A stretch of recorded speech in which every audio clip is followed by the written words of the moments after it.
एक चम्मच चीनी चाय में डालिए, चाय मीठी हो जाएगी। लेकिन सवाल यह है, अगर चीनी की कीमत लगातार बढ़ती रही तो क्या आम आदमी की जिंदगी भी कड़वी होती जाएगी? क्योंकि पिछले कुछ हफ्तों में चीनी के दामों में जितनी तेजी से उछाल आया है, उसने सरकार से लेकर व्यापारी और आम उपभोक्ता सबको चिंता में डाल दिया है। 20 जुलाई को औसत कीमत थी करीब 44 रुपए प्रति किलो। अगस्त आते आते वही कीमत 50 रुपए से 60 रुपए प्रति किलो के आसपास पहुंच गई है। यानी एक महीने में करीब 10 रुपए प्रति किलो का उछाल, और यहीं से शुरू होती है चीनी की पूरी कहानी। लेकिन सवाल सिर्फ ये नहीं है कि चीनी महंगी क्यों हुई, सवाल ये है आखिर चीनी के बाजार में ऐसा क्या बदल गया कि कीमत इतनी तेजी से ऊपर चली गई। चीनी की कहानी दुकान से नहीं, खेत से शुरू होती है। गन्ना कम हुआ तो चीनी कम होगी, चीनी कम हुई तो बाजार में सप्लाई पर दबाव आएगा, और जब सप्लाई के मुकाबले डिमांड ज्यादा हो जाए तो कीमत बढ़ने लग जाती है। सरकार के मुताबिक इस साल चीनी का उत्पादन शुरुआती अनुमान से काफी नीचे जाने की उम्मीद है। सरकार ने वर्तमान शुगर सीजन का उत्पादन लगभग 306 लाख टन पहले का अनुमान बताया था, जबकि राज्यों के शुरुआती अनुमान करीब 343 लाख टन थे। यानी प्रोडक्शन का अनुमान लगभग 11% नीचे। और इसके पीछे एक बड़ा कारण है मौसम। गन्ना पानी पर निर्भर करता है। कम बारिश हुई तो कहीं अत्यधिक बारिश हुई, कहीं बाढ़ है तो कहीं फसल को उससे नुकसान हुआ। यूपी, महाराष्ट्र और कर्नाटक जैसे बड़े बड़े शुगर प्रोड्यूसिंग स्टेट्स में वेदर कंडीशंस ने सप्लाई को प्रभावित किया है। अब यहाँ कहानी थोड़ी दिलचस्प और हो जाती है, क्योंकि जैसे ही चीनी महंगी हुई एक सवाल उठा, क्या इसके पीछे एथेनॉल पॉलिसी भी है?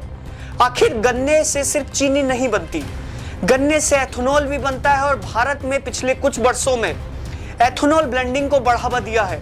तो सवाल स्वाभाविक था, क्या गन्ने का एक हिस्सा एथेनॉल में जाने से चीनी कम हो गई?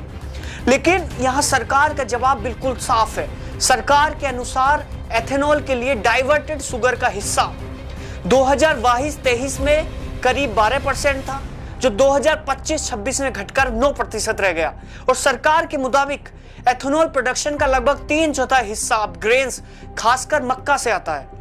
तो एथेनॉल को अकेले विलेन बना देना भी पूरी कहानी नहीं है। मान लीजिए बाजार में चीनी मौजूद है, लेकिन कोई व्यापारी सोचता है आज ₹50 है, कुछ दिन बाद 60 हो सकती है, तो यह स्टॉक रोक सकता है। कम सप्लाई बाजार में आएगी और कीमत पर दबाव पड़ सकता है। इसी चिंता के कारण सरकार ने 1 अगस्त से शुगर डीलर्स पर स्टॉक होल्डिंग लिमिट्स लागू की, जिन्हें 30 नवंबर 2026 तक लागू करने का फैसला किया गया है। और अब बल्क कंज्यूमर के लिए भी 1 सितंबर से 30 नवंबर तक स्टॉक रखने की सीमा और भी कड़ी की गई है। 10 टन से ज्यादा मासिक कंजप्शन वाले बल्क यूजर को 15 दिन से ज्यादा स्टॉक रखने की अनुमति नहीं होगी। मतलब सरकार का संदेश साफ है, चीनी बाजार में है तो उसे बाजार तक पहुंचना चाहिए। अब सवाल है, सरकार सिर्फ बयान दे रही है या कुछ कर भी रही है? सरकार ने 10 lakh metric ton raw sugar के ड्यूटी फ्री इंपोर्ट्स की अनुमति दी है, ताकि घरेलू सप्लाई बढ़ाई जा सके और कीमतों पर दबाव कम हो सके। यानी भारत, जो दुनिया के सबसे बड़े चीनी प्रोड्यूसर में से एक है, यह इस समय कीमतों को नियंत्रित करने के लिए बाहर से चीनी मंगाने की तैयारी कर रहा है। और यही बात से पूरी कहानी को और इंटरेस्टिंग बना देती है। अब सोचिए, एक तरफ है गन्ना किसान, उसकी मांग है मेरी फसल का उचित दाम मिले। सरकार ने 2026-27 शुगर सीजन्स के लिए गन्ने का फेयर एंड रिम्यूनरेशन प्राइस यानी FRP 365 प्रति कुंटल तय किया गया था, 10.25% बेसिक रिकवरी रेट के लिए। दूसरी तरफ है आम उपभोक्ता, यह कहता है कि चीनी हमें सस्ती दरों पे चाहिए। तीसरी तरफ है चीनी मिल, उसे किसान को भुगतान करना है, उसे प्रोडक्शन कॉस्ट उठानी है और बाजार में कंपटीशन में भी रहना है। चौथी तरफ है व्यापारी और बल्क कंज्यूमर्स, और पांचवी तरफ है सरकार, जिसे किसान को भी बचाना है, उपभोक्ता को भी बचाना है और मार्केट को भी स्टेबलाइज करना है।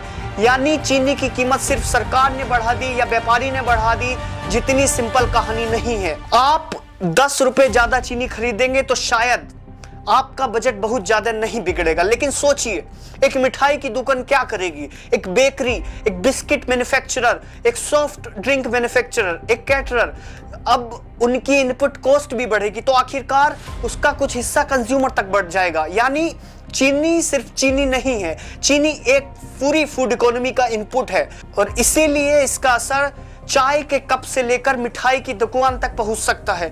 लेकिन इस पूरी कहानी में हमें एक बड़ा सवाल पूछना चाहिए, क्या भारत जैसी कृषि अर्थव्यवस्था में हम हर बार क्राइसिस आने के बाद रिएक्शन देंगे या पहले से ही तैयारी करेंगे? क्योंकि हमें एक ऐसी एग्रीकल्चरल पॉलिसी चाहिए जो किसानों को बेहतर दाम दे लेकिन कंज्यूमर पर भी अनावश्यक बोझ ना डाले। क्या हमें सप्लाई चेन को इतना मजबूत नहीं करना चाहिए कि कुछ हफ्तों की सप्लाई चिंता से बाजार में पैनिक ना फैल जाए? और सबसे बड़ा सवाल, क्या किसी कमोडिटी की कीमत सिर्फ डिमांड और सप्लाई तय करेगी या पॉलिसी, वेदर, स्पेकुलेशंस और पॉलिटिक्स से मिलकर उसका दाम तय करेंगे? चीनी का स्वाद मीठा है लेकिन इसकी इकोनॉमी बहुत कड़वी है। एक तरफ किसान है जिसे अपनी मेहनत का सही मूल्य चाहिए, दूसरी तरफ उपभोक्ता है जिसे अफोर्डेबल फूड चाहिए, बीच में है चीनी मिल, व्यापारी, सरकार और पूरी सप्लाई चेन। इसलिए सवाल सिर्फ ये नहीं चीनी महंगी क्यों हुई, सवाल ये है भारत एक ऐसा सिस्टम कब बनाएगा जहां किसानी भी जीते, उद्योग भी चले और आम आदमी की रसोई भी बचे।